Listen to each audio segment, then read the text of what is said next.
Envoyé par François Ier, Jacques Cartier s'éloigne des côtes françaises pour atteindre de nouvelles terres. Attention, vous autres! Ouais, capitaine! On maintient le cap droit devant! Ouais, capitaine! Capitaine! Oui, qu'y a-t-il de Larry Bruni? Eh bien, je ne me sens pas très confortable. Ah bon? Serait-ce le large qui vous incommode? J'ai bien peur que ce soit possible. Vous avez qu'à essayer l'extra large. Et il y a autre chose. Oui. Combien de temps devrait durer ce voyage? Plusieurs semaines. Croyez-vous que nous aurons assez de vivres? Si vous en avez assez de vivres, vous avez qu'à vous suicider. Terre! Terre! Déjà? Mais non, impossible. Où vois-tu une terre, Vigie? Droit derrière nous, capitaine! Ce sont les côtes françaises qu'on vient tout juste de quitter, crétin! Ah ben ça alors!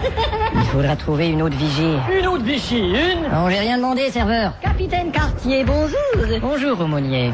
Ce voyage ne sera pas facile. De quoi vous plaignez-vous, aumônier, avec tous ces jolis hommes autour de vous? Mais qu'est-ce que vous voulez dire, Vac? Oh, allez, vous croyez qu'on n'est pas au courant de vos petites orientations sexuelles? Mais je vous interdis! Enfin quoi, aumônier? Vous niez que vous êtes homo?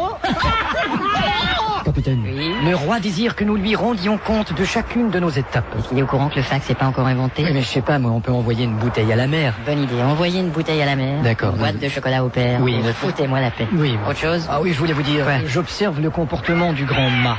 Et ça me donne l'impression que nous aurons une tempête. Allez, ces histoires de grand mât ne sont que mensonges. Vous croyez que le grand maman? Je ne crois pas que le grand maman, je ne crois pas que grand papa non plus, ni le père ni la mère, vous faites chier avec les membres de votre famille! Alors qu'allons-nous faire? Et pourquoi ne pas profiter du voyage? Allons, regardons les mouettes et chantons! Mouette et chandons, Non mais je vais lui en mettre une à ce serveur. Capitaine! Capitaine! Qu'y a-t-il de gorbolant? Regardez de la voise. Mon Dieu. Il est atteint du scorbut. C'est affreux.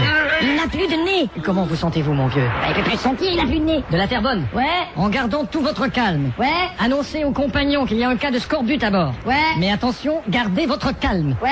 Allez-y. Compagnon? Ouais. Il paraît qu'il y a un cas de... Attention, petit pas! Sur qui peut-on se fier sur ce putain de navire? Capitaine, Quoi encore? le navire, il avance pas très vite. Comme je vous disais ce matin, il n'y a pas beaucoup de vent. Ouais, mais... Et avec la voile qu'on a, on peut difficilement faire plus que 3 nœuds. On devrait peut-être les défaire parce que là, ça va vraiment passer vite. Bon, d'accord. Garçon, Ouais.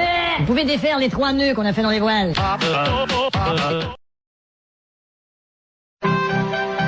Envoyé en expédition par le roi de France, Jacques Cartier s'approche des côtes de l'Amérique. Sire Cartier! Sire Cartier! Sire Cartier! Oui, du calme, qu'y a-t-il? Il y a De Grenelle qui est atteint du scorbut. Et où il est, de Grenelle? Pour l'instant, il est sur la petite hermine. Qu'est-ce que c'est que ça, une drogue? Capitaine, c'est un de nos navires. Alors on va s'en approcher, qu'on prépare le treuil. Bien, capitaine. Qui est au treuil? Daniel. Daniel, au treuil? Ouais, c'est lui. C'est que j'en ai marre de le voir dans tous les films d'époque. Moi, c'est pareil, mais j'ai plus rien. Garçon, Ouais, capitaine. nous allons amarrer la grande hermine à la petite hermine. Par la poupe ou par la proue? Nous allons les amarrer ensemble. Ouais, mais par la poupe ou par la proue? Mais qu'est-ce que vous me chantez là? On attache les deux bateaux ensemble, c'est clair? Mais par la poupe ou par la proue? Oh, mais qu'est-ce qu'ils disent, Demeuret? Faut pas lui en vouloir, capitaine, c'est un chansonnier, c'est pas un vrai marin. Bon, laisse tomber, garçon. Ok, par la poupe ou par la poupe ou par la poupe ou par la poupe? Vous voyez? Qui c'est qui m'a foutu un équipage pareil? Vous entendez? Mon Dieu. Qu'est-ce que c'est? Ce sont les sirènes. Oh!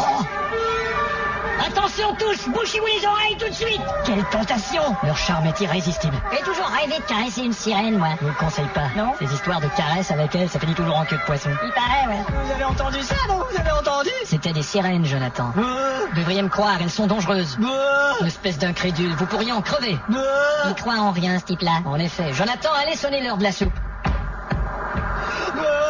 C'est l'heure Bon, Vigie! Ouais, capitaine! Toujours rien à l'horizon? Je crois que je vois quelque chose, capitaine! Mais vous énervez pas, là! Ah, cette Vigie. Ouais. Il mange pas de viande et il s'excite à rien. C'est un végétarien. Vous savez, plutôt que de faire des calembours comme celui-là, je vous conseille de vous... Terre! Terre! Mon Dieu! Passez-moi la lunette. Par tous les dieux, cette fois, nous sommes arrivés! Regardez vous-même! J'ai peine à le croire! Mais c'est pourtant vrai! Il y a un détroit! Oui, je l'ai vu, le détroit. Nous allons passer par ce détroit et nous allons... Mais non, ça n'a aucun sens. Mais capitaine, pourquoi? Pourquoi?